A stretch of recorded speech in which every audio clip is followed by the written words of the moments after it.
출애굽기 33장 7절로 11절까지의 말씀입니다. 한 절씩 번갈아 읽겠습니다. 제가 먼저 7절 읽습니다.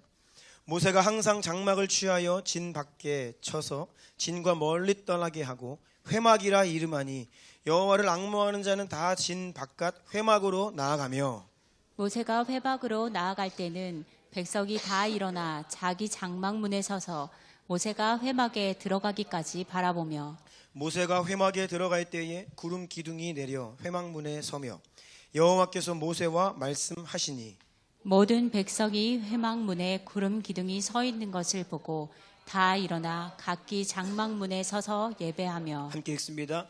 사람이 자기의 친구와 이야기함 같이 여호와께서는 모세와 대면하여 말씀하시며, 모세는 진으로 돌아오나 눈의 아들 젊은 수종자 여호수아는 회막을 떠나지 아니하니라.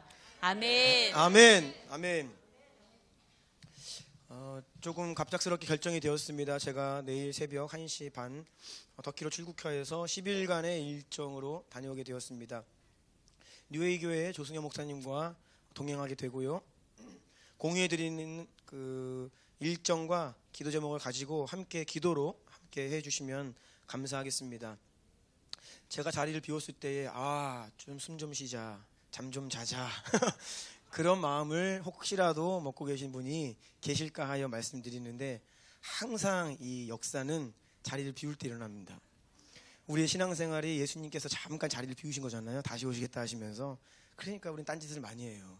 주님께서 곧 온다 하셨고, 주인이 외국에 나갔다가 언제 들어올지 모르잖아요. 그래서 늘 예수님께서 뭐라고 그러셨어요? 준비해라, 열심히 하고 있어라, 충성되어야 한다. 그래야 주인이 오실 때 우리를 칭찬하신다. 우리가 그러한 지금 신앙생활을 하고 있는데요. 예행 연습을 10일 동안 해보겠습니다.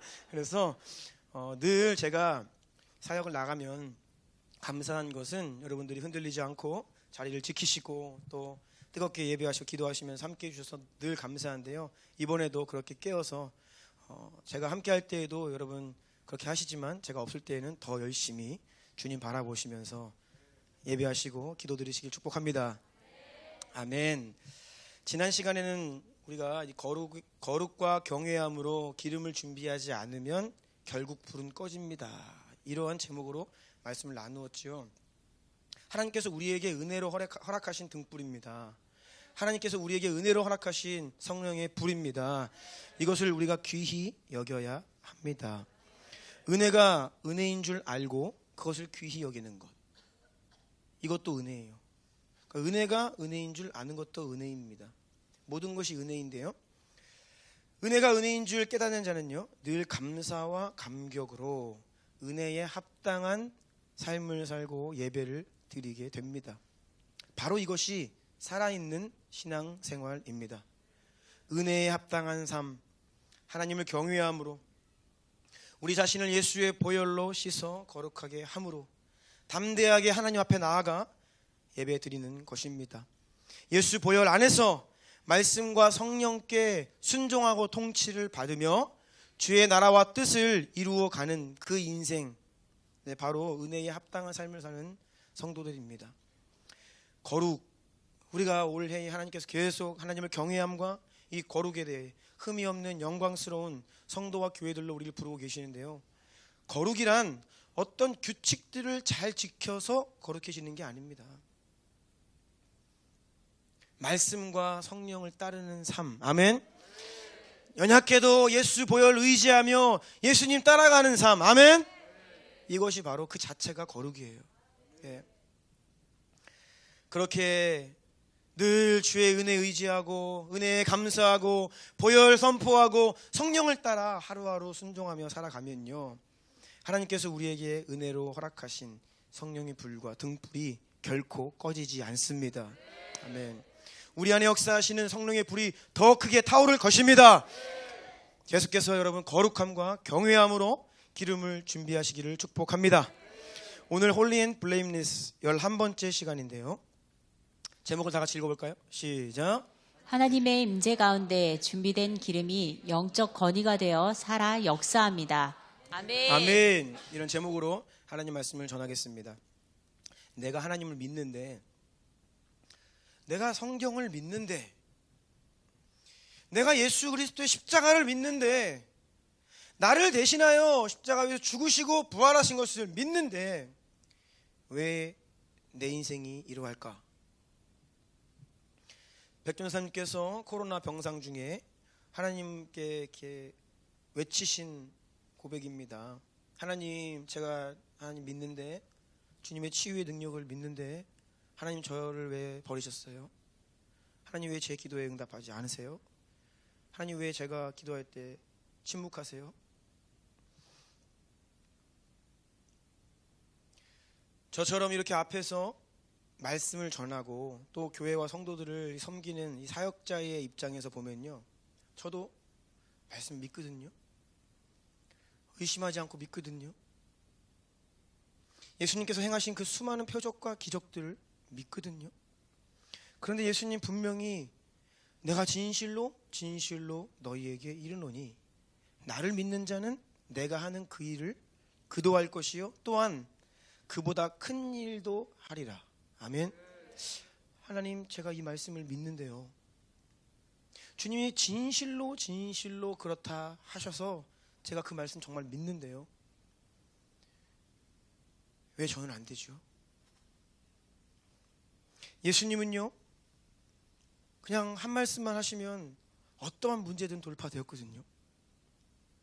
예수님은요, 그 권위로 한 말씀만 하시면 불치병이 치유되고 귀신이 쫓겨나가고, 그렇게 인생 가운데 이 고통과 절망, 수치, 부끄러움 속에 헤매던 인생이 그 예수님 잠깐 만나 대화 몇 마디 나누면 그 인생이 완전히 뒤바뀌었는데, 하나님, 제가 믿는데 왜 저는 이렇게 초라한가요?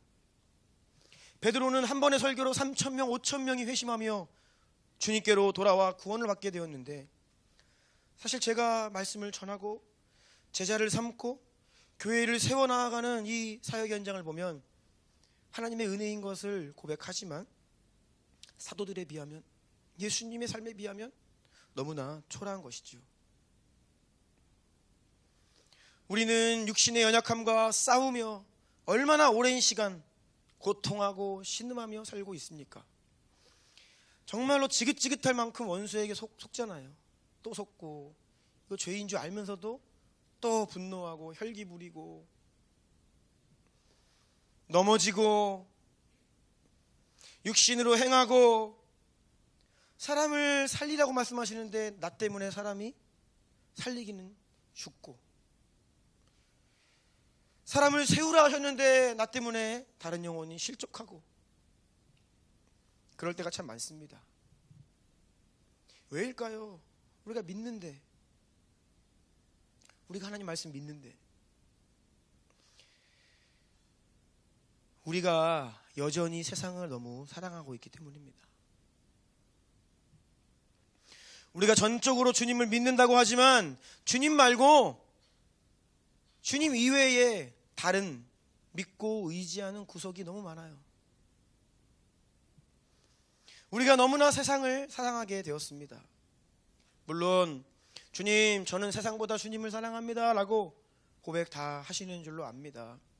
하지만 우리의 삶을 자세히 들여다보면 우리는 하나님보다 세상을 더 사랑할 때가 얼마나 많은지, 세상을 사랑하는 것을 우리가 부인할 수 없게 됩니다. 우리가 매일 하루하루의 시간을 보내면서 가장 많이, 가장 자주 생각하는 바로 그것, 내가 아침에 눈을 뜨면서 내 안에 어떤 생각이 듭니까? 내가 잠이 들기 전에 어떤 생각을 하면서 잠에 들지요?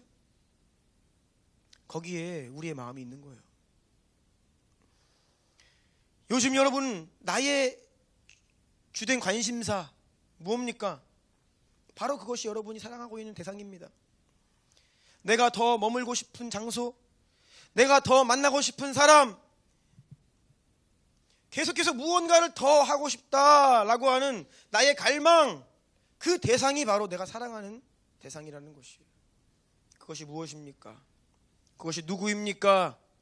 그곳이 어디입니까?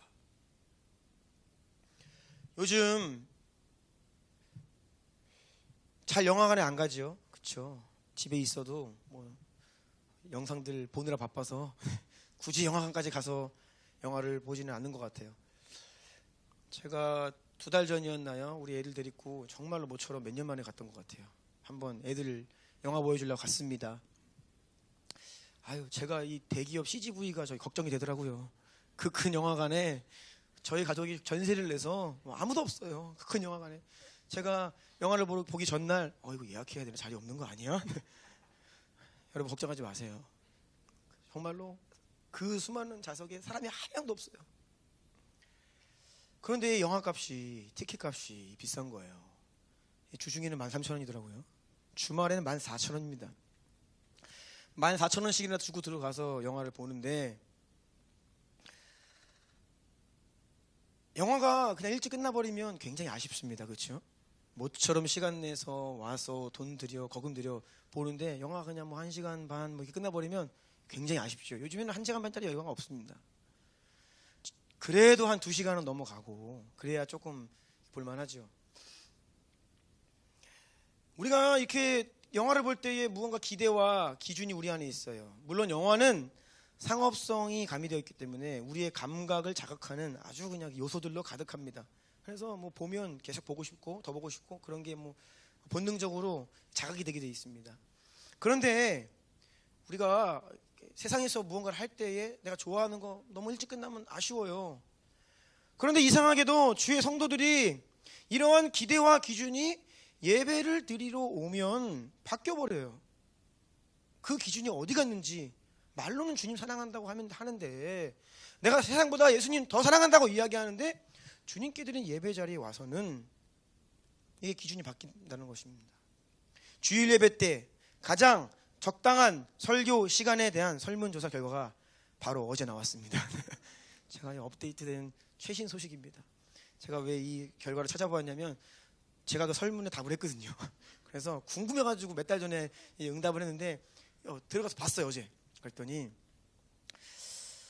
주일 예배 기준입니다. 주일 예배 가장 적당한 설교 시간 29분 이하. 자, 30분 미만이죠. 29분 이하가 적당하다라고 대답한 사람이 36%. 자, 그래도 설교가 30분은 돼야지 주님께 예의가 있지. 어떻게 그렇게 빨리 끝내? 라고 하면서 30분에 40분이 적당하다라고 하신 분들 47.1%. 그러니까 아까 그 29분 이하와 30분, 40분 사이 적당하다 합치면 40분 넘으면 안 된다라고 생각하는 사람이 83%입니다. 우리 교회는 이미 결격사고가 충분합니다.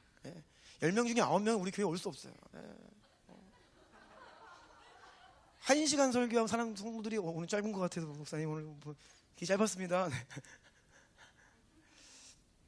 1시간 이상이 적당하다 2.4%. 여기 제가 있습니다. 2.4%.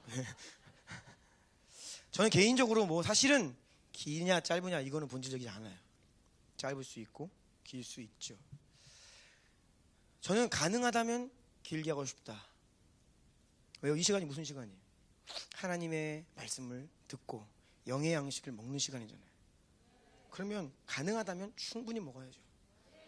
우리가 정말로 감당할 수 있다면, 지루하지만 않을 수 있다면, 근데 지루한데 길게 하는 건 좀 문제가 있습니다. 네. 지루한데 길게 하는 거는 좀 회개해야 돼요. 네. 지루하지 않다면, 감당할 수 있다면, 그러한 분량이 된다면, 가능하면 뭐 길게 하는 것이 좋죠. 예배 길게 드리는 게 좋죠. 기냐 짧으냐가 중요한 게 아니라 살아있는 설교인가, 기름 부음이 있는 예배인가. 살아있고 기름 부음이 있다면 시간이 문제가 안 됩니다. 짧아도요 사람이 살아날 수 있고요, 길어도 문제가 되지 않아요. 근데 사람들이 이 시간에 민감해요. 그래서 우리 주나임 성도님들은 어지간히 예배가 길어져도 잘 화내지 않습니다. 그런데 정말로요, 성도들이 예배가 길어지잖아요, 화가 나요. 설교가 길어지면요 여기서 욱 올라옵니다. 끝으로 마지막으로 목사님 계속 그 말씀하시면 성도들이 안에서 이제 부글부글 끓기 시작해요. 차라리 저 말을 하지 말지. 저도 그래서 이제 잘 그런 말 안 합니다. 초반에 그런 말 하도 많이 들어서 목사님 끝으로 이제는 끝낼게, 그런 말씀 하지 마세요. 그러고선 더 안 돼. 그래서 차라리 그렇게 하지 말고 그냥 원 없이 하세요 그러더라고요. 그래서 문제는 시간이 아니고요. 길고 짧은 것은 본질이 아닙니다. 우리가 왜 짧은 것을 원하게 되었느냐? 이것이 문제죠. 왜 긴 설교를 못 참게 되었느냐? 이것이 문제입니다. 왜냐하면 그 가운데 생명이 없고 성령의 역사가 없고 종교적으로 가니까 짧게 해야 한다는 말이 나오는 거예요. 교회 밖을 나가서 세상에서 내가 제일 좋아하는 것들을 할 때에는 더 하지 못해 아쉬워합니다. 여행 가고 휴가 가면 벌써 마지막 날이야. 너무 아쉽죠. 또 오고 싶고, 정말 좋은 거는요, 내가 정말로 사랑하는 거는요, 시간 가는 줄 모르고 해요. 그런데 왜 하나님 앞에서 무언가를 할 때에 우리는 왜 빨리 끝내지 못해 힘들어합니까? 집에서 우리 아이들도 훈련을 시킵니다. 매일 성경 읽기 훈련시키고 암송시키고. 그런데 자, 오늘 자 성경 읽는 시간이다. 그러면 적지 않은 경우에 한숨을 쉬어요, 애들이. 근데 뭐 그거 반항하다가는 이제 어떤 일이 벌어지는지 이미 알기 때문에 뭐 하지 않겠다고는 안 하지만 그냥 어깨가 갑자기 힘이 축 풀면서 이렇게 한숨을 쉽니다. 그래서 성경 읽어라. 그러면 이제 막 이제 시안이가 막 성경 읽어요. 근데 들려요. 이거 빨리 끝나고 가서 놀아야지. 막 끝내기가 무섭게 아빠 같이 놀러 나갑니다. 엄마가 몇 시까지 들어와라. 그럼 영락 없이 그 시간이 한 5분 남으면 또 우리 시안이가 규칙은 잘 지켜요. 전화가 옵니다. 모르는 번호로. 친구 번호죠. 좀 더 나갈게요. 근데 만약에 거기서 엄마가 안 돼 들어와 그러면 거기서 눈물 흘리고 시위하고 난리가 납니다. 영상을 볼 수 있는 시간이 정해져 있지요. 그래 보아라. 뭐 20분만 보아라. 딱 허락을 합니다. 20분 지나면 더 본다고 말해요. 그만 보게 하면요. 아이들이 뭐 보통 힘들어하는 게 아니에요. 그 시간 너무 빨리 간다는 거죠. 이유가 무엇입니까? 간단합니다. 그것이 마음입니다. 그게 마음이에요. 우리는 사랑하는 그것을, 내가 좋아하는 그것을 더 하고 싶어 합니다. 하나님을 사랑하는 하나님의 백성들이 하나님의 임재 가운데 거하는 바로 그 시간을 기뻐하고 즐거워하며 그 시간을 사모해야 하는데 그러지 못합니다. 근데 그것이 일반화되어 있고 당연시되어 있어서 교회에서 그것들을 그냥 인정해주고 거기 맞춰줘요. 여러분 정말 무엇을 원하십니까? 여러분 정말 하나님 원하는 거 맞습니까? 하나님 정말 사랑합니까? 그렇다면 하나님과 함께하는 시간 정말 원하십니까? 출애굽기 본문을 우리가 읽고 있습니다. 모세가 등장하는데요. 모세는요, 그 무엇보다 하나님께 나아가는 것을 좋아했던 사람입니다. 그래서 언제나 주 앞에 나아가 주님의 임재 가운데 들어가 주님께 말씀드리고 주님께 여쭙고 주님께 매어 달리고 결국 그 자리에서 응답받고 돌파하고, 이게 바로 모세의 삶이었어요. 위기 때마다 백성들이 반역을 하고 막 위기에 처하면요 어떻게 합니까? 하나님께 나아갑니다. 주님을 찾습니다. 두 손 들어 기도합니다. 모세가 하나님과 나누는 대화를 보면요 놀랍습니다. 종교적인 구석은 조금도 없어요. 모세에게 있어서 하나님은요 현실이었고 실제였습니다. 때로는 막 하나님을 설득하는 것처럼 보이기도 하고요, 하나님과 밀당도 합니다. 아시죠? 막 밀당을 해요. 그리고 하나님 뭐 그렇게 하시려면 배 째세요 막 이것도 합니다. 네. 조건을 내걸고 하나님 약속을 받고 마치 협상이라도 하듯이. 그래서 하나님도, 근데 이거는 모세에게만 해당되는 게 아니라 하나님도 마찬가지죠. 하나님도 모세랑 대화하시다가 우리가 누구랑 대화하는데 똑같은 말 계속하게 하면 화가 나요. 답답하고. 그렇죠? 하나님도 모세한테 답답하셔가지고 분노하시고 그냥 가라고 순종하고 가라고. 모세가 막 끝까지 버티는 거예요. 그러니까 네 형 아론이 있자. 주님이 막 답답하신 거예요. 그래서 하나님은 때로는 모세에게 막 큰 소리도 치십니다. 모세는 하나님께 순종했는데, 그렇게 순종함으로 바로에게 나아갔는데 오히려 그 바로왕이 모세의 말을 듣고 그냥 네 하는 것이 아니라 이스라엘 백성들을 막 압제를 더 하기 시작합니다. 그러니까 모세가 어떻게 하는지 아세요? 바로 하나님께로 막 갑니다. 따지겠다는 거예요. 우리가 굉장히 중요한 일이 있을 때는 전화를 안 해요. 어떻게 합니까? 야 만나서 얘기해. 그래가지고 막 칼을 가면서 가죠. 가가지고 딱 먼저 대고서 막 하고 싶은 말을 합니다. 너 어떻게 나한테 그럴 수가 있어? 내가 네 믿고 왔는데 이렇게 하라면서. 모세가 뭐 그래요. 하나님께 막 가가지고 하나님이 그거 하라면서요. 뭐 하나님께 막 쏟아내는 거예요. 주여 어찌하여 이 백성이 학대를 당하게 하셨나이까? 어찌하여 나를 보내셨나이까? 이스라엘 백성들이 시내산에 오른 모세, 그 시간 동안에 금송아지를 만들어 우상 숭배했습니다. 하나님께서 이스라엘 백성들을 진멸하시겠다 말씀하셨습니다.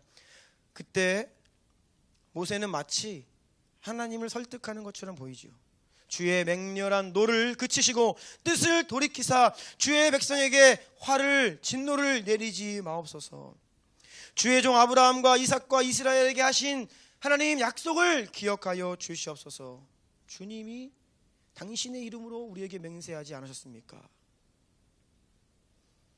이 백성을 용서하지 아니하시려거든 생명책에서 제 이름을 지워버려 주십시오.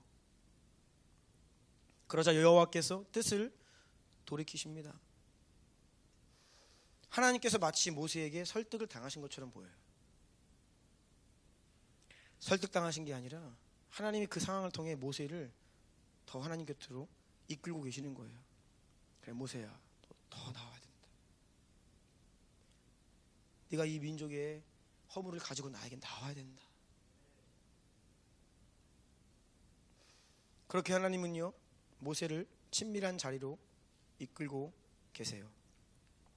우리가 지금 읽고 있는 이 출애굽기 말씀의 기록들을 보면요, 그래서 얼마나 많은 대화가, 하나님과 모세와의 대화가 구체적으로 기록되어 있는지, 모세도 많은 말씀을 올려드리고 하나님도 모세에게 수많은 말씀들을 하십니다. 이렇게 하나님과 친밀한 많은 대화를 나눈 사람이 또 있었을까요? 이렇게 하나님과 대면하여 깊은 관계를 누린 사람이 또 있었을까요? 오늘 본문 11절입니다. 다 같이 읽어볼까요? 시작. 사람이 자기의 친구와 이야기함 같이 여호와께서는 모세와 대면하여 말씀하시며. 아멘. 아멘. 사람이 자기 친구와 이야기함 같이 여호와께서는 모세와 대면하여 말씀하셨다. 놀라운 사실입니다. 민수기 12장에 가면요, 모세가 아마도 그의 아내 십보라가 죽은 이후에 굿수 여자와 재혼을 한 것으로 추측이 되는 내용이 나옵니다. 우리가 여기에서 모세가 하나님의 명령을 어기고 이방 여인과 결혼한 것이 아닙니다.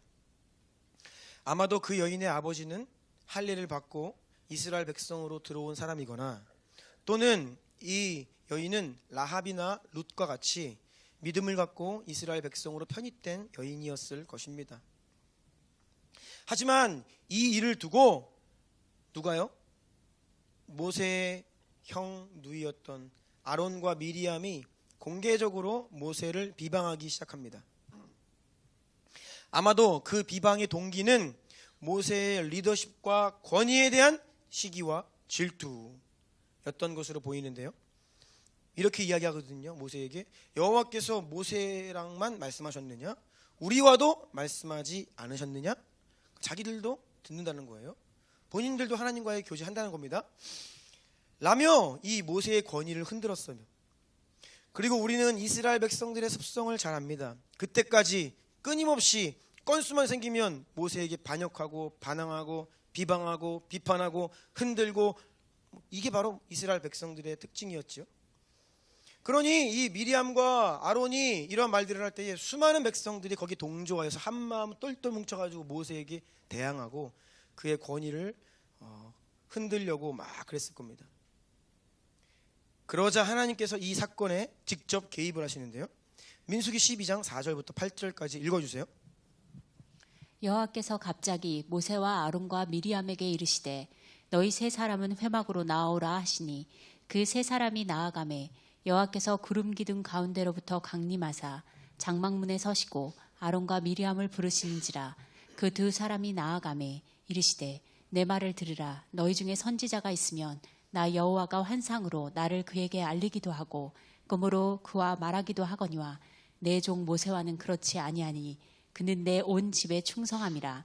그와는 내가 대면하여 명백히 말하고 은밀한 말로 하지 아니하며 그는 또 여호와의 형상을 보거늘 너희가 어찌하여 내 종 모세 비방하기를 두려워하지 아니하느냐. 아멘. 네, 수많은 하나님의 사람들이 있었습니다. 선지자들에게 하나님 만나 주시고 그들에게 말씀하시고 역사하셨습니다. 그런데 모세만큼은 현저히 다른 차원으로 역사하셨다는 뜻이죠.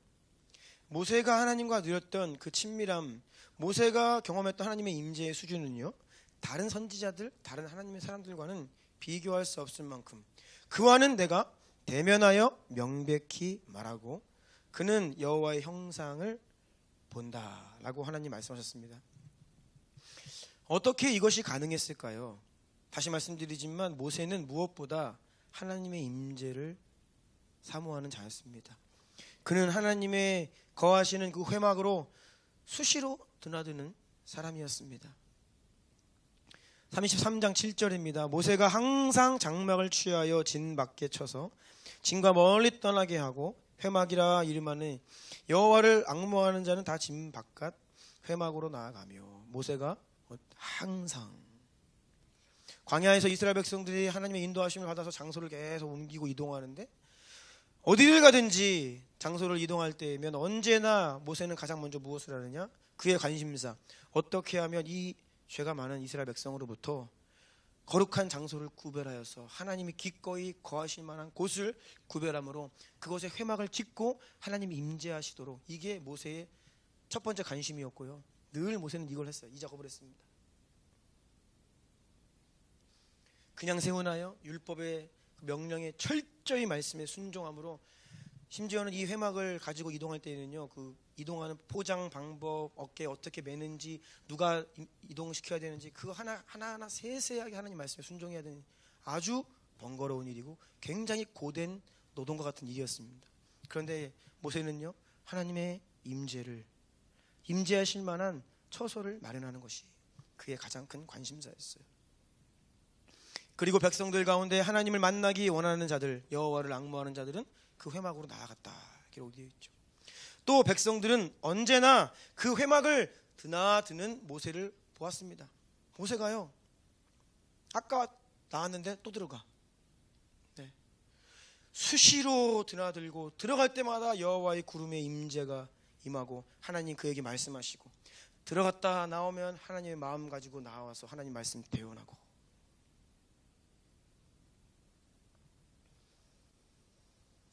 이 모습을 백성들이 볼 때에 그것이 모세에게 영적인 권위가 되었습니다. 하나님 나라 백성들을 통치하고 이끄는 리더십이 어떤 모세 스스로의 자질이나 그의 능력이나 그의 캐릭터나 그가 말을 잘하거나 그것이 아니었고, 그가 하나님의 임재를 사모하고 하나님을 경외하고 수시로 주님께로 들어가 말씀하고 기도하고 음성 듣고 주님으로부터 하나님의 뜻을 가지고 나와 백성을 섬기는 그 모습이 모세에게 영적인 권위가 되었다라는 것이죠. 오늘 본문 8절부터 10절까지 다시 한번 읽습니다. 다 함께 읽습니다. 시작. 모세가 회막으로 나아갈 때에는 백성이 다 일어나 자기 장막문에 서서 모세가 회막에 들어가기까지 바라보며, 모세가 회막에 들어갈 때에 구름 기둥이 내려 회막문에 서며 여호와께서 모세와 말씀하시니, 모든 백성이 회막문에 구름 기둥이 서 있는 것을 보고 다 일어나 각기 장막문에 서서 예배하며. 아멘. 아멘. 그러니까요, 여러분, 영적 권위는 다른 것이 아닙니다. 하나님의 임재가 실제가 되어 나타나면 그 사람에게 권위가 부어집니다. 하나님과의 실제적인 교통과 역사의 증거를 가진 자에게 영적 권위가 주어집니다. 여러분은 누군가를 만나면 무엇이 여러분의 자랑거리입니까? 내가 요즘 재테크를 좀 잘해서 돈 좀 벌었어 라고 하는 친구들이 주변에 좀 있을 겁니다. 부동산으로 좀 재미를 봤다든지, 뭐 주식으로 돈 좀 벌었다든지, 뭐 그런 친구들이 꼭 와가지고 밥 한 끼 쏘잖아요. 그렇죠? 내가 이번에 돈 좀 벌었어. 뭐야? 그러면 내 남편이 요즘에 좀 잘 나가. 돈 좀 벌어. 입는 옷이 달라지고 갑자기 차가 바뀌고. 어떤 분들은 내 자식이 자랑인 사람도 있고, 뭐 자기 잘난 맛에 사는 교만한 인생들도 있습니다. 여러분은 무엇으로 여러분 자신을 드러내고 있습니까? 여러분 무엇으로 사람들에게 인정받으려 하고 계십니까? 능력입니까? 실력입니까? 여러분이 이루어놓은 업적입니까? 여러분이 가지고 있는 것들, 여러분이 누리고 있는 그것입니까? 이런저런 세상적인 기준과 육적인 것들로 여러분 자신을 평가하고 또 자신을 그렇게 세상에서 자랑하며 드러내려 하고 있지는 않습니까?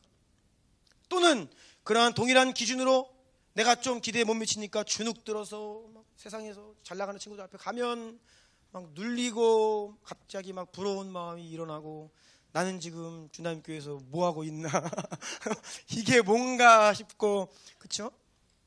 제가 우리 청년들 친구들 만나러 갈 때 항상 조심시킵니다. 정신 차리고 갔다 와라. 무방비사태로 갔다 오면요 이상해져서 와요. 왜요? 친구들이 이제 얘 인생을 일주일에 어떻게 사는지 이제 조사를 하거든요. 교회 직장 교회 집, 교회 직장 교회 집. 근데 그게 주일만이 아니고 금요일만이 아니고 교회 직장 교회 집을 일주일 내내 한다 그러면 반드시 여러분의 친구들이 너 미쳤다 그럴 거예요. 정신 차려라. 너 그래가지고 어떻게 결혼을 하겠냐. 별별 말을 다 할 거예요. 근데 그게 꼭 틀린 말은 아닙니다. 네. 세상적으로 보면요 그렇죠. 그러면 막 마음이 힘들어지죠. 그래서 이게 잘못 친구들 만나고 오면요 벌써 눈빛이 흔들리고 있어요. 지난날 넌 무슨 일이 있었냐. 그래서 여러분 자신을 무장하고 가야 되고, 영향을 받는 게 아니라 여러분 영향을 주고 와야죠. 주님은요 우리를 그런 존재로 부르지 않으셨어요. 우리가 어디를 가든 그곳의 공기를 바꿔내고 내가 누구를 만나든 그 영혼이, 그 친구가 나를 통해 도전을 받고 그래야지. 왜 우리가 가가지고 영향받고 막 흔들리고 갑자기 인생의 회의가 들고 신앙이 흔들리고 그러면 안 돼요 여러분. 비교의식, 피해의식, 이것이 다 우리 안에 있는 세상적인 기준들이고 세상의 것으로 자랑하려 하기 때문에 우리가 그런 마음들로 힘들어한다는 것이죠. 여러분 우리의 자랑은 따라하십시오. 예수 그리스도. 예수 그리스도 자랑하십시오. 부끄러워하지 마십시오. 여러분이 성도라는 것을 숨기지 마십시오. 당당하게 이야기하시고, 이상하다 이야기하면 맞아 나 이상해 이야기하세요. 나 미쳤어 얘기하세요. 원래 그리스도인들은 그런 소리 들어야 돼요. 친구들이 여러분 만났는데 그래도 우리가 좀 같은 그룹이구나 이렇게 동질감을 느끼면 그거 회개하셔야 됩니다. 어떻게 성도들과 세상 사람들이 같아요? 다를 수밖에 없습니다. 달라도요 한참 달라야 돼요. 완전히 뼛속까지 DNA가 다른 것입니다. 네. 그러니까 친구들이 무슨 말 한다고 이상히 여기지 말라고요. 알겠죠? 예. 우리는요 다른 그 무엇보다 하나님과의 관계, 이것이 가장 중요한 본질입니다. 내가 정말 그 예수님과 어떻게 동행하고 있는가, 내 안에 오신 그 예수 그리스도로 인하여 내 인생 가운데 어떤 복을 누리고 있고 내가 어떤 믿음을 가지고 담대히 하루하루를 살아가고 있는가, 그 예수님과의, 성령님과의 인격적인 관계가 우리의 자랑이에요. 아멘. 세상에서도 좀 권세 있는 사람 알면 되게 교만합니다. 그렇죠? 내 뒤에 누가 있어? 부모님이 그러니까 좀 가진 자고 정치인이 그러면요 그 자녀가 벌써 딱 봐도 교만해요. 네. 어지간히 전문 용어 또 나오는데요.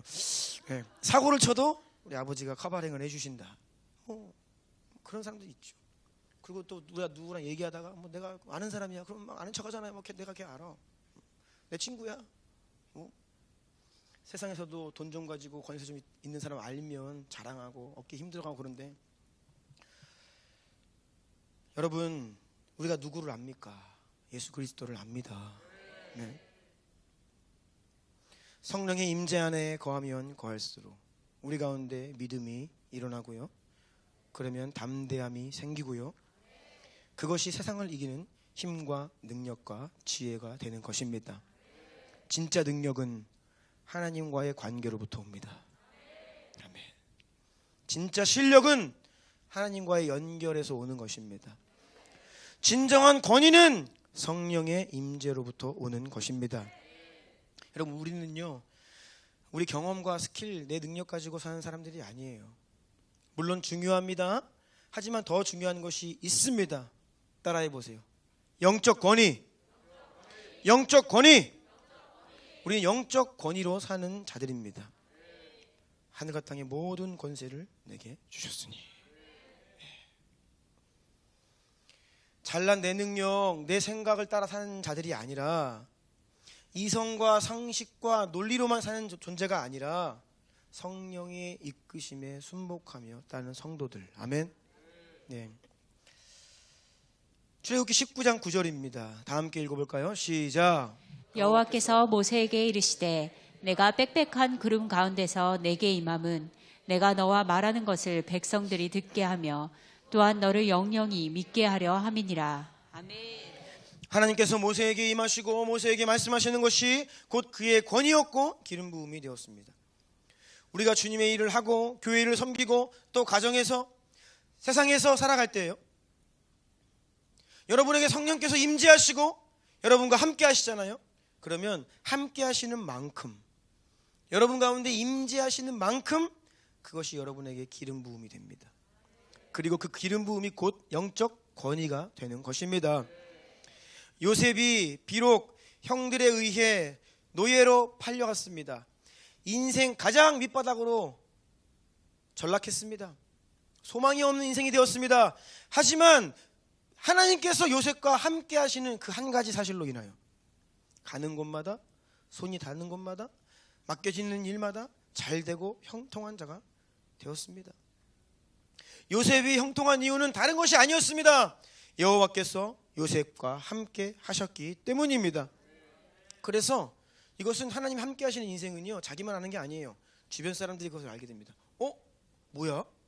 왜 제가 하면 돼? 뭐야? 다르네.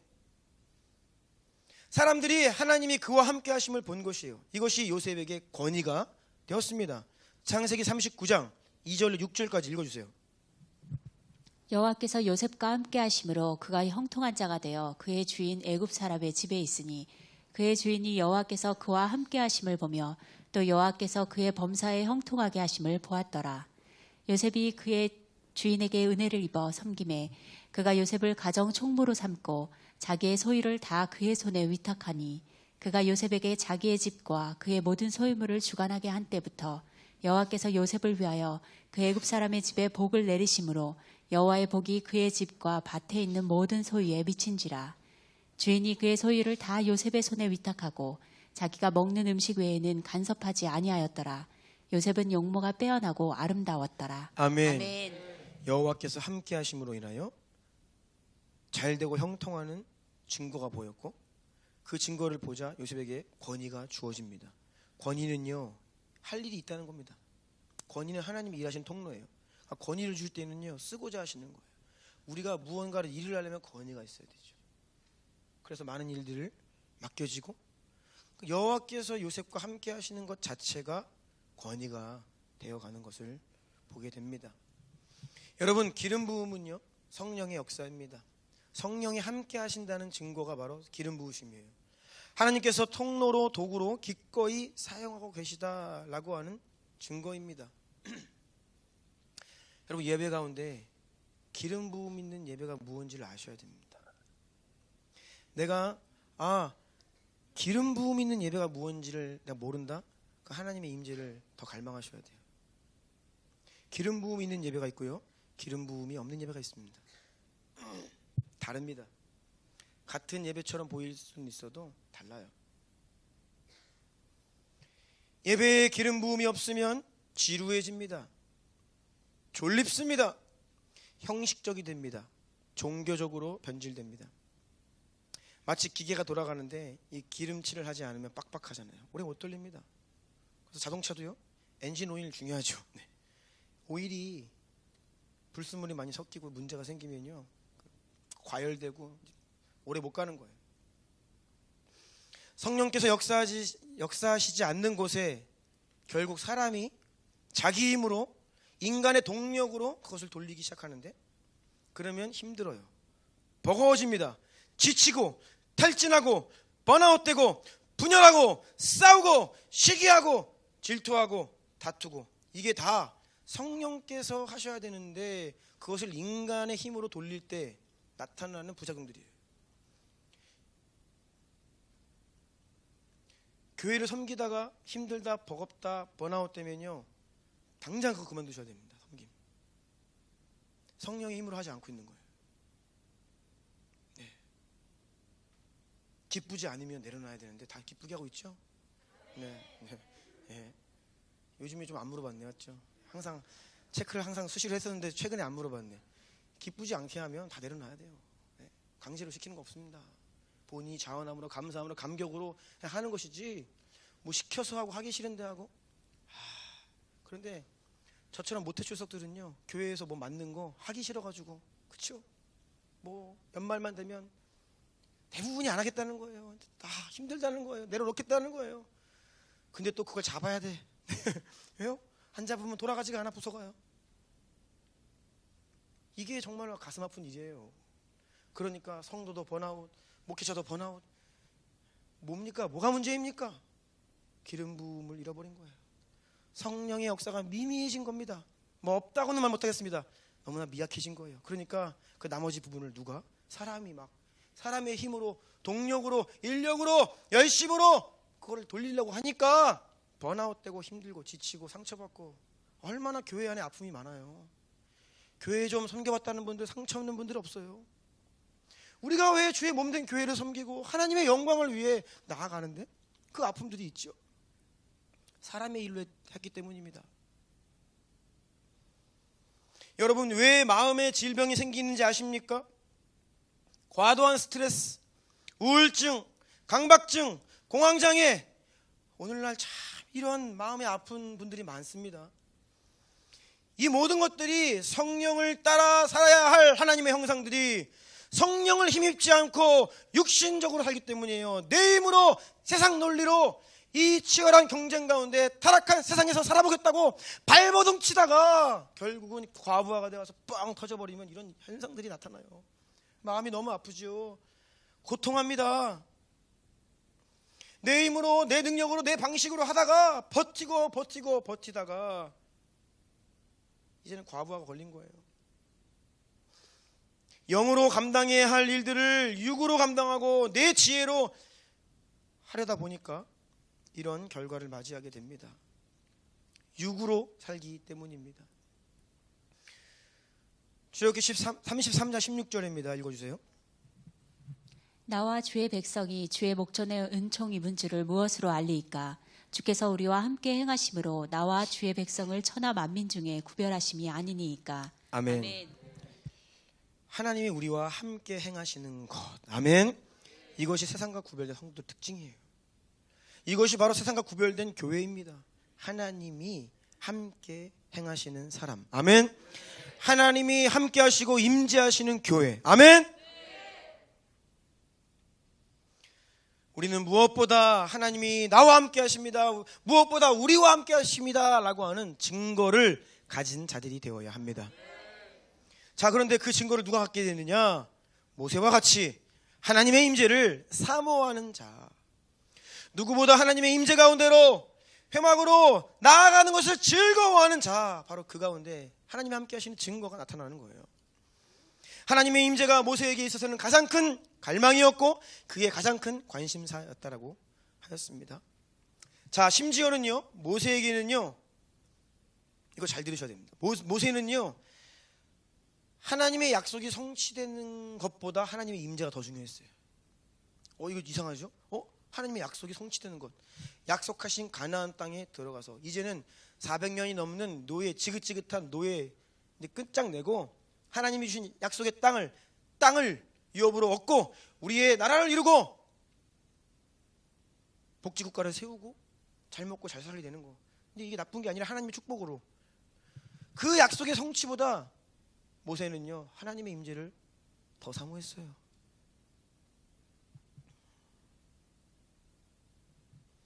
자꾸 이스라엘 백성들이 범죄했습니다.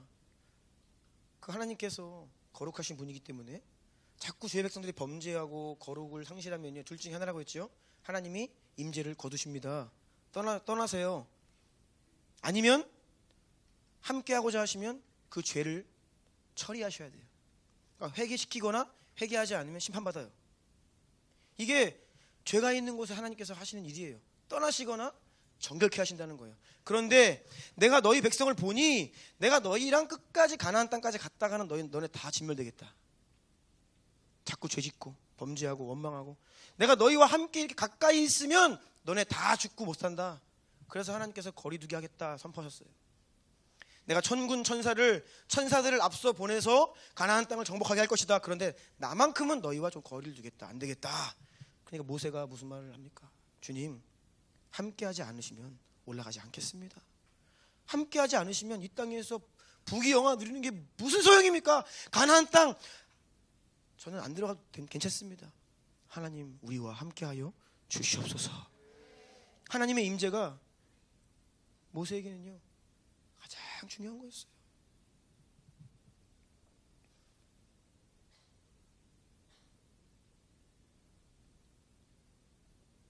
출애굽기 33장 15절과 18절 읽어주세요. 모세가 여호와께서 이르되 여호와께 아뢰되 주께서 친히 가지 아니하시려거든 우리를 이곳에서 올려보내지 마옵소서. 모세가 이르되 원하건대 주의 영광을 내게 보이소서. 아멘. 주님의 임재가 아니면 올라가지 않겠습니다. 가나안 땅도 다 부질없습니다. 주님 더 큰 영광을 우리에게 보여 주시옵소서. 모세는 하나님과의 동행을 원했어요. 하나님의 임재를 원했습니다. 더 큰 영광을 보기 원했습니다. 시내산의 영광에 만족하지 않았습니다. 그가 수시로 드나들던 그 회막에서 만나 주셨던 하나님의 임재와 은혜에 안주하지 않았습니다. 그가 친구처럼 하나님을 대면하여 하나님과 교제했음에도 불구하고 더 큰 영광 보기를 사모했습니다. 그 어떤 것보다 하나님을 경외하고 하나님을 사랑하고 하나님을 원했던 바로 그 사람이 모세였어요. 우리가 어떤 이 땅에서 믿음 생활하는데요, 문제 해결이 포커스가 될 때가 있어요. 여러분 정말 그 문제가 너무 고통스러워서 그 문제 해결하고 싶은 게 주 목적이에요? 우리는 목적을 상실한 겁니다. 그거는 사실은요 문제 해결보다 하나님을 원해야 돼요. 아멘. 주님을 갈망하지 않고 주님을 가까이 하지 않으니까 하나님은요 우리에게 문제를 허락하세요. 물론 주님께 나아가 기도하고 응답받고 해결되는 거 좋습니다. 그런데 하나님은 그 일을 통해서 뭘 원하십니까? 더 하나님 가까이 나오라. 기도의 삶을 회복하거라.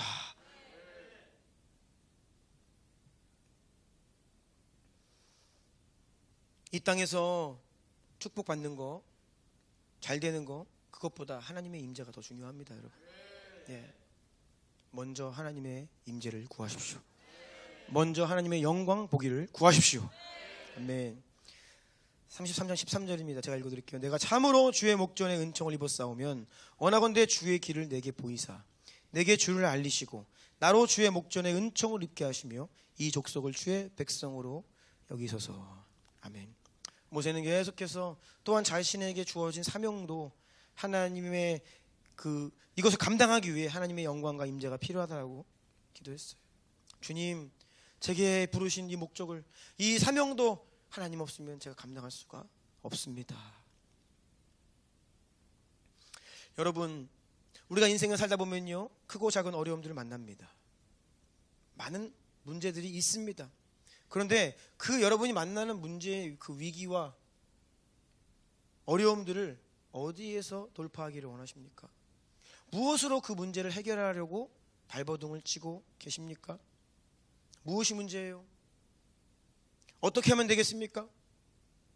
그것이 관계의 문제이든 재정의 문제이든 가정 안의 문제이든 사업의 문제이든 건강의 문제이든 자녀의 문제이든 어떤 내면의 정서적인 문제이든지 간에 돌파구는 오직 하나님께 있습니다. 네? 네. 하나님의 임재 가운데 들어가셔야 됩니다. 더 깊은 임재 가운데 들어가면 이 땅의 모든 문제의 해결점이 바로 거기에 있어요. 아멘. 그래서 여러분 우리는요 하나님께 매달려야 됩니다. 하나님 앞에 바짝 엎드려야 돼요. 눈치가 빨라야 됩니다. 뭔가 지금 분위기가 심상치가 않아 내 인생이. 뭔가 잘 안 되려고 그래. 그럼 눈치를 빨리 채셔야 돼요. 바짝 엎드려서 주님께 딱 들어가셔서 임재 가운데 들어가시고 작전 기도하시고. 예. 원래 우리 믿음의 선진들은요, 다 모든 문제 하나님 앞에서 쇼부셨습니다. 네. 그냥 작전 기도했어요. 기도 올라가고 금식하고 기도하고 그러면서 문제 해결했지. 요즘에 젊은 세대들은요, 이 컨셉이 없어요. 문제가 있으면 머리 돌아가고, 주님께 나오면 해결될 문제인데 그냥 계속 방황하는 거예요. 그러니까 마음에 그 질병들로 고통당하고 악순환이 막 시작되는 거예요. 여러분, 하나님의 사인이에요. 작정하고 나오라. 아멘.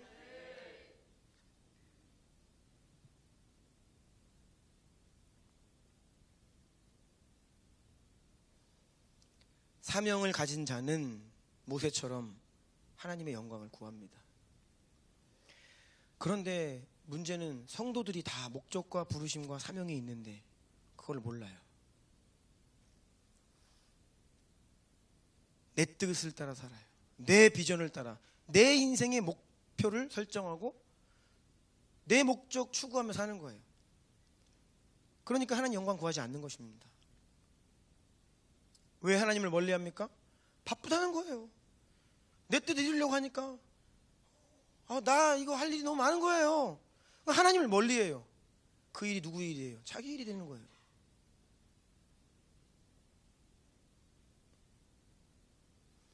내가 계획하고 내가 하는 일이 너무 바쁘고 정신이 없고 내 시간, 내 체력, 내 재정 제한적이라 하나님께 나아갈 시간이 없는 것입니다.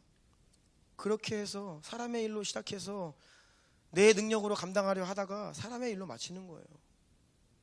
여러분, 하나님의 나라와 의를 추구하며 사십시오. 여러분의 인생도, 가정도, 자녀도, 직장도, 사업도, 학업도 다 하나님의 나라를 위한 것임을 깨달으셔야 합니다. 그리고 하나님의 나라를 위해 산다는 것은요, 그냥 우리가 구호로 되는 게 아닙니다. 거룩하고 하잖아요. 요즘에 한나가 아주 잘하고 있어요. 너무 좋아요. 공기 바꾸는데, 아주 영적 공기를 바꾸는데 탁월한. 한번 해볼까요? 거룩하고 영광스러운 할렐루야 아멘. 예. 근데 이 구호로 되는 게 아니라고. 내가 하나님 나라 위해 살겠습니다. 아자 그런다고 되는 게 아니에요. 하나님의 나라를 위해 사명 감당하려면 권위가 있어야 됩니다. 정말 주님을 위해 살고 싶다면 영적 권위를 구해야 합니다. 그리고 그 권위는 어디에서 온다? 하나님의 임재로부터 오는 것입니다. 그래서 우리는 하나님의 임재를 경험해야 되고요, 더 깊은 임재 가운데 들어가야 되고요, 하나님의 임재 가운데 살아야 되고요. 이것이 하나님이 함께 하시는 인생인 것이에요. 사람의 말은요, 능력이 없어요. 하지만 우리가 하는 말에 성령께서 함께 하시고 기름 부으시면 똑같은 한마디를 해도 사람을 살리는 능력이 되는 겁니다. 사람의 말이 능력이 없다. 누가 제일 잘 아느냐? 제가 제일 잘 압니다. 왜요? 저는 말을 많이 하잖아요. 그렇죠? 설교를 수천 번 넘게 했어요. 근데 아무리 전에도요, 주님이 여기에 기름 부으시지 않고 여기에 영적 권위 주시지 않으면 그냥 잠깐 울렸다가 들렸다가 사라져버려요. 우리가 지금 왜 ORAD 훈련을 하느냐? 그것이 저의 가장 큰 고민 중에 하나였습니다. 혼신의 힘을 다해서 설교를 해도요, 성도들 대부분은요, 예배 끝나고 문 밖에 나가면서 설교 제목 잊어버리고 내용 잊어버립니다. 그것과 무관하게 살아갑니다. 이것이 거의 대부분의 인생들이에요. 적지 않은 성도들이 성경 읽지 않습니다. 하나님께 관심 없습니다. 그러니까 얼마나 제가 이 말이 무력한지를 느끼죠. 저는 지금도요, 때로는 한계를 느껴요. 그래서 권위를 구합니다. 하나님, 더 기름 부어주셔야 됩니다.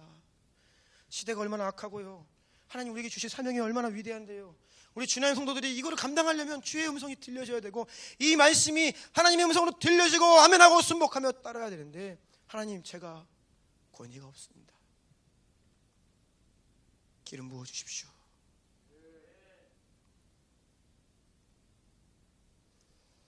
하나님의 사람들은요, 탁월한 능력 있는 사람이 아니에요. 뭘 많이 공부해서 박사학위 가진 사람들 아닙니다. 하나님의 임재 가운데 하나님과 오랜 시간 그 임재 가운데에서 하나님의 권위 받은 사람들이 바로 하나님의 사람이에요.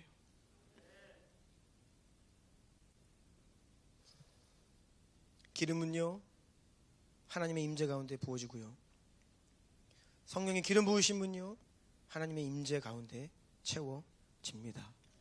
그래서 백준사님이 금요일날 말씀하셨어요. 우리가 준비해야 할 기름, 그 기름이 바로 기도다. 네. 기도다. 네. 기도하지 않으면 답 없습니다. 우리가 방탕하게 살면 육적인 사람이 되는데요, 하지만 이렇게 지금 예배드리고 있는 성도들은요 방탕하게 육적으로 사시는 분들은 아니에요.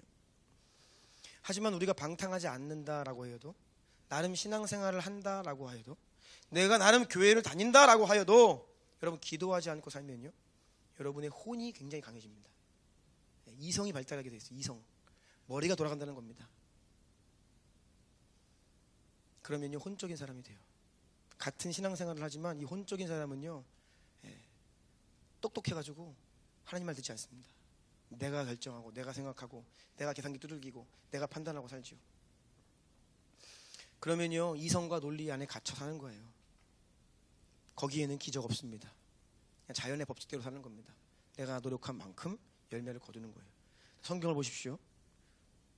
물론 노력하지 않고 무슨 우리가 허황된 무슨 꿈꿔서는 안 되지만, 하나님의 사람들은요 같은 일을 해도요 더 큰 은총이 부어지는 거예요. 아멘. 그런데 우리가 혼으로 살면, 기도하지 않으면요 그냥 내 논리, 내 능력 안에 갇혀요. 그냥 여러분의 능력만큼 살게 돼요. 여러분의 스펙만큼만 살게 돼요. 여러분이 열심히 하는 만큼 어느 정도는 거둘 수 있어요. 그런데 그 이상 못 나갑니다. 기적이 없습니다. 우리에게는 기적이 필요해요. 아멘. 주님은요 그래 열심히 일해서 돈 벌어서 먹고 사는 수준의 삶을 살아라, 한 번도 그렇게 말씀하신 적이 없습니다. 그것은 사탄의 미혹입니다. 마귀에게 속는 인생입니다. 하나님은 우리를 그런 인생 살라 하신 적이 없습니다. 그래서 예수님 말씀 잘 들어보세요. 마태복음 24장에 예수님께서 마지막 때는 노아의 때와 같다, 뭐라 말씀하십니까? 홍수 전에 노아가 방주에 들어가던 날까지 사람들이 열심히 일하면서 먹고 마시고 장가들며 시집가면서 살았습니다. 여러분, 먹고 마시는 게 중요하지요. 열심히 일하고 먹을 것이 있는 것도 중요하고요, 집도 마련해야 됩니다. 다 중요합니다. 장가가고 시집가는 거 너무 중요하지요. 결혼 잘해야 됩니다. 중요하지 않다는 것이 아니에요. 그런데 그냥 열심히 일해서 그냥 그렇게 살고 끝나는 거예요. 내가 왜 열심히 살아야 되는지, 내가 왜 먹고 마시는지, 내가 왜 시집가고 장가가는지 그 진정한 이유와 목적을 알지 못하는 것이죠. 그걸 모른 채 그냥 열심히 달려가요. 그렇게 달리다 보면요 때가 되면 건강도 사라집니다. 젊음도 없어집니다. 돈도 사라질 때가 옵니다.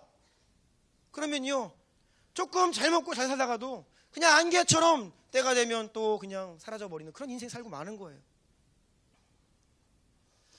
하지만 기도하는 사람은요 영으로 살면요, 성령으로 살면요, 내 생각 논리 안에 사는 것이 아니라 하나님께 순복하며 말씀과 성령을 따라 사는 인생은요, 하나님의 나라와 의를 위해 사는 사람은 하나님의 은총과 지지하심을 받고 잠깐 이 땅에서 누리다가 없어지는 인생이 아니라 영원토록 하나님의 나라에서 그 이름이 기억되는 가장 영광스러운 인생을 살게 될 것입니다. 아멘. 이것이 성도이고 이것이 영의 사람입니다. 그런 인생에 기적이 일어나는 거예요. 하나님의 나라를 위해 사는 인생 가운데 기적이 일어나는 것입니다.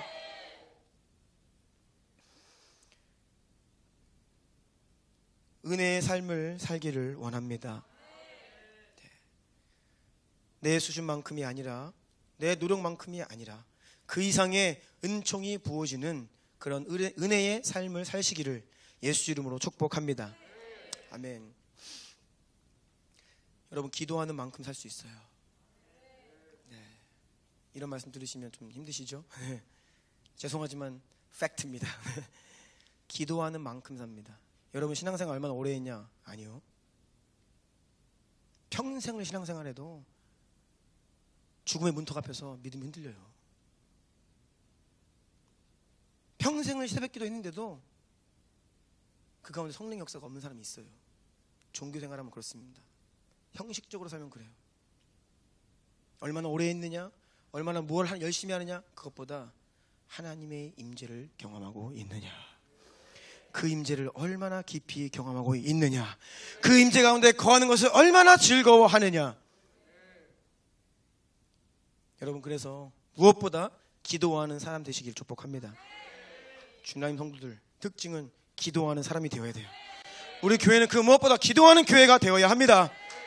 그렇게 매일 하나님의 깊은 임재 가운데로 들어가 하나님이 여러분 가운데 함께 하시는, 역사하시는 그러한 인생으로, 그러한 교회로, 그래서 우리가 기름을 준비하고 그 기름이 살아 역사하고 그 기름을 계속 흘려보내고 그 기름 부으심이 우리의 권위가 되고 그 권위가 하나님의 사명을, 뜻을 이루는 능력이 될 줄로 믿습니다. 아멘. 우리 예배팀 나와주시겠습니다.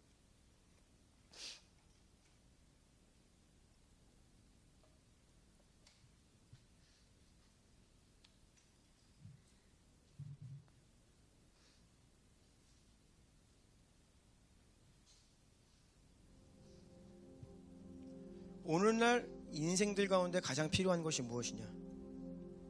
성령의 임재가 필요합니다. 오늘날 교회 가운데 성도들에게 가장 필요한 것이 무엇이냐? 성령의 임재가 필요합니다. 그렇게 기도해 왔고, 그래서 하나님 그런 은혜를 주셨고 앞으로 더 큰 은혜를 주실 것인데, 저는 우리의 예배가 성령의 임재가 가득한 예배가 되기를 원합니다.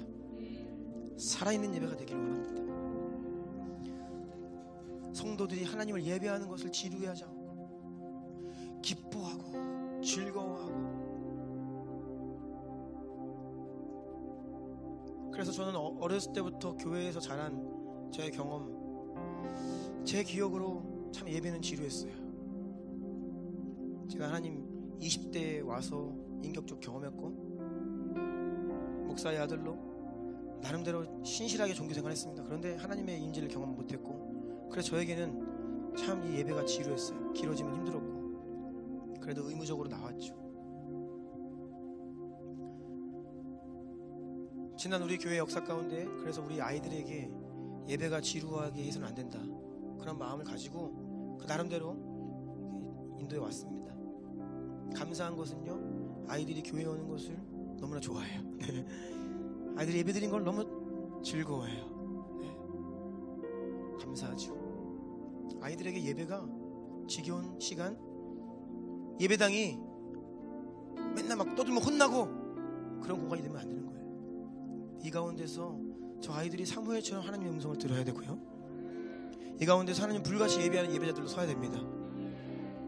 저는 우리 이 주남교회 예배당 가운데 주의 성령이 눈에 보이지는 않지만 회막에 임재하셨던 여호와의 영광이 구름처럼 이곳을 빽빽히 임재하셔서 꽉 이 공간을 채우시고 우리의 예배를 도우시고 성도들을 만나주시고 상한 마음을 고치시고 육신의 질병을 치유하시고, 누가 저 문을 통하여서 들어오든지 함께 예배하는 가운데 하나님을 알게 되는, 영의 눈이 띄어지는, 영의 귀가 열려지는 그러한 예배, 그러한 교회가 되기를 원해요.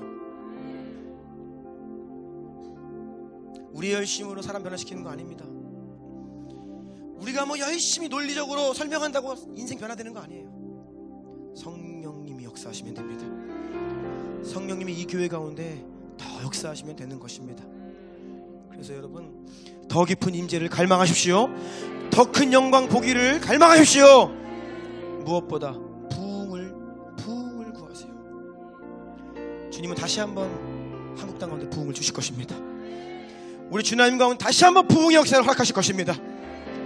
이전 영광에 안주하지 마시고, 이전의 은혜에 머무지 마시고, 더 큰 영광, 더 큰 임재, 더 큰 성령의 불을 끊임없이 갈망함으로 그 큰 부흥의 역사 가운데로 들어가는 우리가 되기를 원합니다. 우리 한번 기도합시다. 우리 그 자리에서 오늘은 좀 다 같이 일어나서 기도합시다. 일어나서 두 손을 들고 주님을 향해 선포하며 더 깊은 임재를 갈망하세요. 성령님을 아직 경험하지 못하신 분들, 나는 인격적으로 예수님을 알지 못합니다. 구하세요. 구하세요.